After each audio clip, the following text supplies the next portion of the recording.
Welcome back, and thank you so much for being here today. I hope you are doing well, and if you are listening to me for the first time today, then let me tell you, I am Ryan Mukherjee. By profession, I am a sales and marketing manager. Earlier, I co-founded 2 agencies. Along with my team, we helped 30 plus brands in scaling to 7 plus figures in revenue. And the show you are listening, that is Voice of Masters.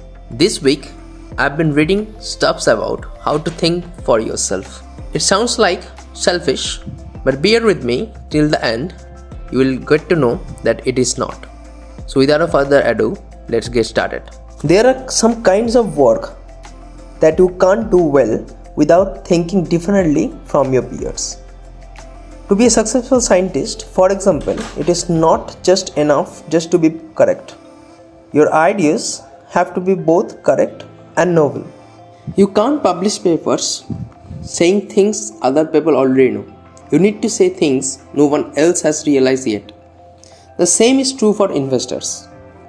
It's not just enough for a public market investor to predict correctly how a company will do. If a lot of other people make the same prediction, the stock price will already reflect it, and there is no room to make money. The only valuable insights are the ones most other investors don't share. You see this pattern with startup founders too. You don't want to start a startup to do something that everyone agrees is a good idea, or there will already be other companies doing it.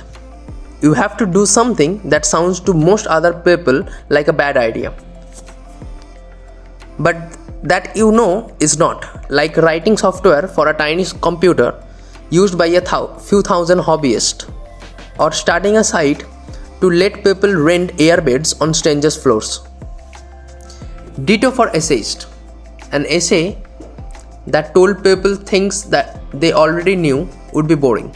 You have to tell them something new. But this pattern is not universal. In fact, it does not hold for most kind of work. In most kinds of work, to be an administrator, or for example, all you need is the first step. All you need is to be right. It's not essential that everyone else be wrong. There is a room for little novelty in most kind of work, but in practice, there is a fairly sharp distinction between the kinds of work where it's essential to be independent-minded and kinds of work where it is not.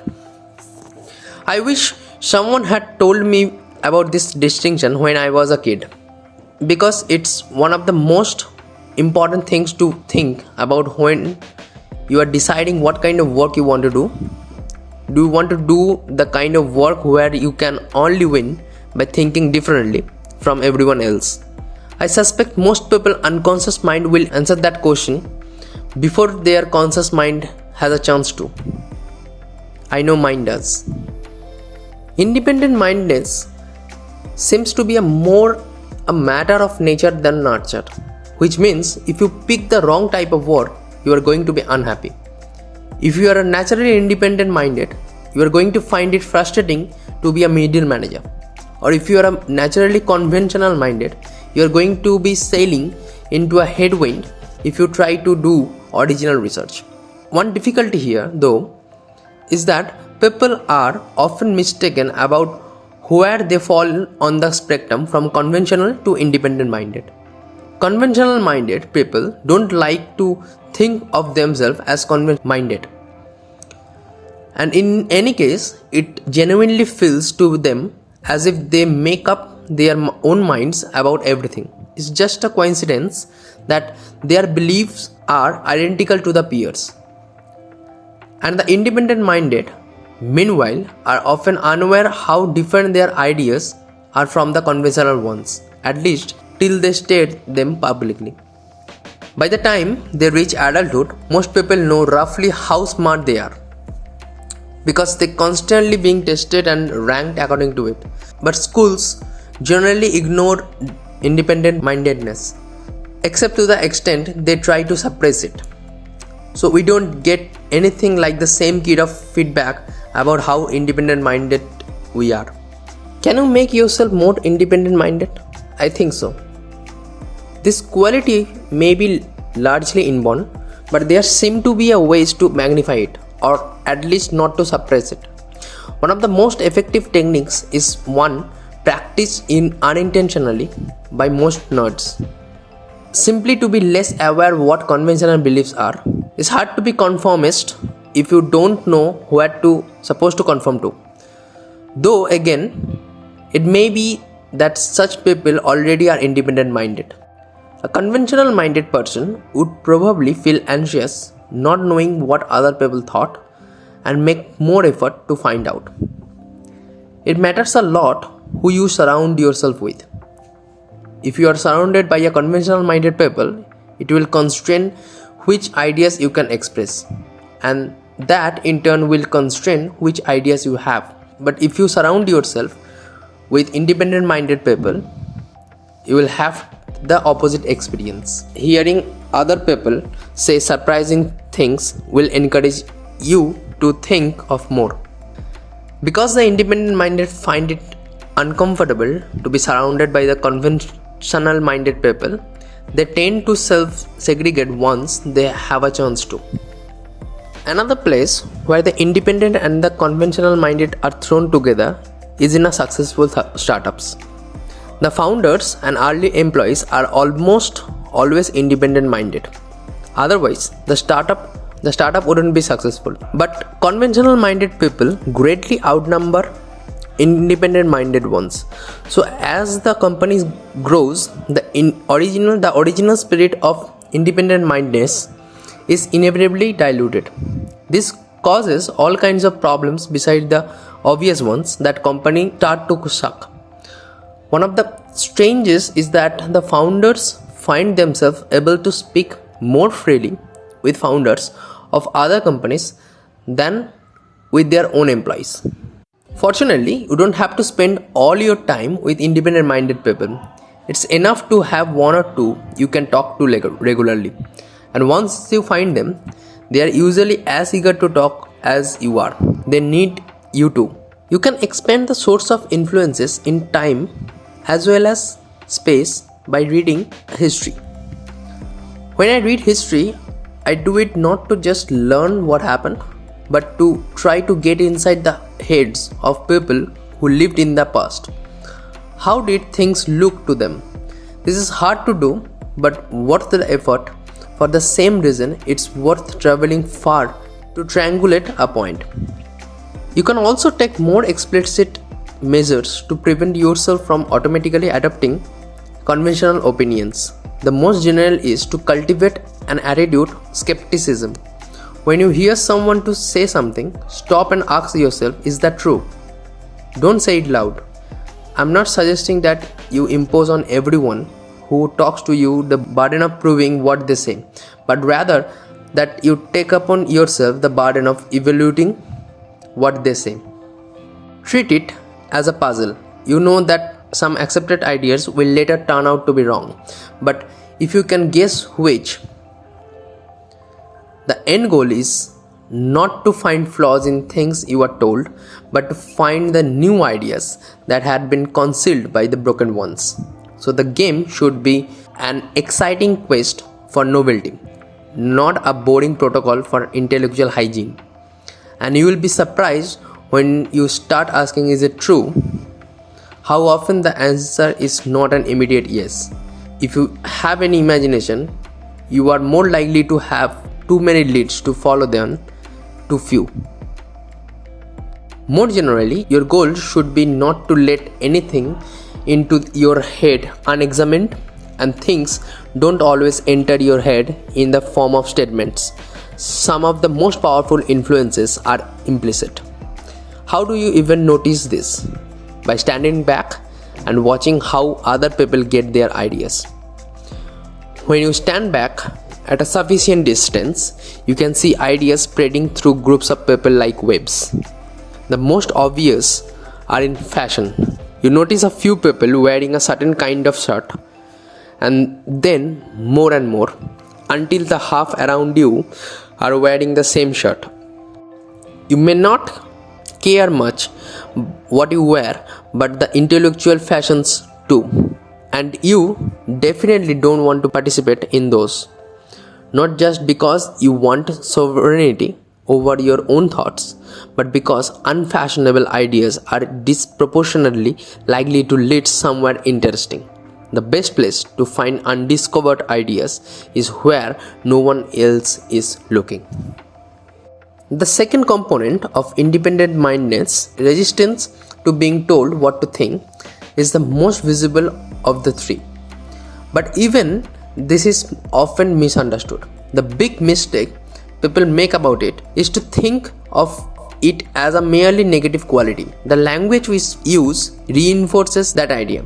You are unconventional. You don't care what other people think. But it's not just a kind of immunity.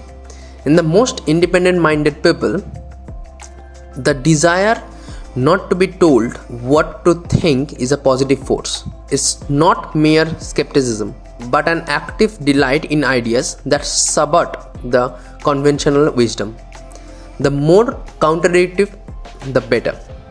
Some of the most novel ideas seemed at the time almost like practical jokes. Think how often your reaction to a novel idea is to laugh. I don't think it's because novel ideas are funny per se, but because novelty and humor share a certain kind of surprisingness. But while not identical, the two are close enough that there is a definite correlation between having a sense of humor and being independent-minded. Just as there is being humorless and being conventional-minded. I don't think we can significantly increase our resistance to being told what to think. People who have this quality as adults usually showed all too visible signs of it as children. But if we can't increase our resistance to being told what to think, we can at least shore it up by surrounding ourselves with other independent-minded people. The third component of independent-mindedness is curiosity. Maybe the most interesting, to the extent that we can give a brief answer to the question of where novel ideas come from. It's curiosity. That's what people are usually feeling before having them. In my experience, independent-mindedness and curiosity predict one another perfectly. Everyone I know who's independent-minded is deeply curious, and everyone I know who is conventional-minded is not, except curiously children. All small children are curious. Perhaps the reason is that even the conventional-minded have to be curious in the beginning in order to learn what the conventions are, whereas independent-minded are the gluttons of curiosity who keep eating even after they are full. The three components of independent-mindedness work in concert. Fastidiousness about truth and resistance to being told what to think leaves space in your brain, and curiosity finds new ideas to fill it. Interestingly, the three components can substitute for one another in much the same way muscles can. If you are sufficiently fastidious about truth, you don't need to be as resistant to being told what to think, because fastidiousness alone will create sufficient gaps in your knowledge, and either one can compensate for curiosity, because if you create enough space in your brain, your discomfort at the resulting vacuum will add force to your curiosity, or curiosity can compensate for them. If you are sufficiently curious, you don't need to be clear space in your brain, because the new ideas you discover will push out the conventional ones you acquire by default. Because the components of independent-mindedness are so interchangeable, you can have them to varying degrees and still get the same result. So, there is not just a single model of independent-mindedness. Some independent-minded people are openly subversive, and others are quietly curious. They all know the secret handshake though. Is there a way to cultivate curiosity? To start with, you want to avoid situations that suppress it. How much does the work you are currently doing engage your curiosity? If the answer is not much, maybe you should change something. The most important active step you can take to cultivate your curiosity is probably to seek out the topics that engage it. Few adults are equally curious about everything, and it does not seem as if you can choose which topics interest you. So it's up to you to find them or invent them if necessary. Another way to increase your curiosity is to indulge it by investigating things you are interested in. Curiosity is unlike most other appetites in this respect. Indulging it tends to increase rather than to set it. Questions lead to more questions. Curiosity seems to be more individual than fastidiousness about truth or resistance to being told what to think. To the degree people have the latter two, they are usually pretty general, whereas different people can be curious about very different things. So perhaps curiosity is the compass here. Perhaps if your goal is to discover novel ideas, your motto should not be do what you love so much as do what you are curious about. So that's it for this week. Thanks again for listening. We'll see you for the next time.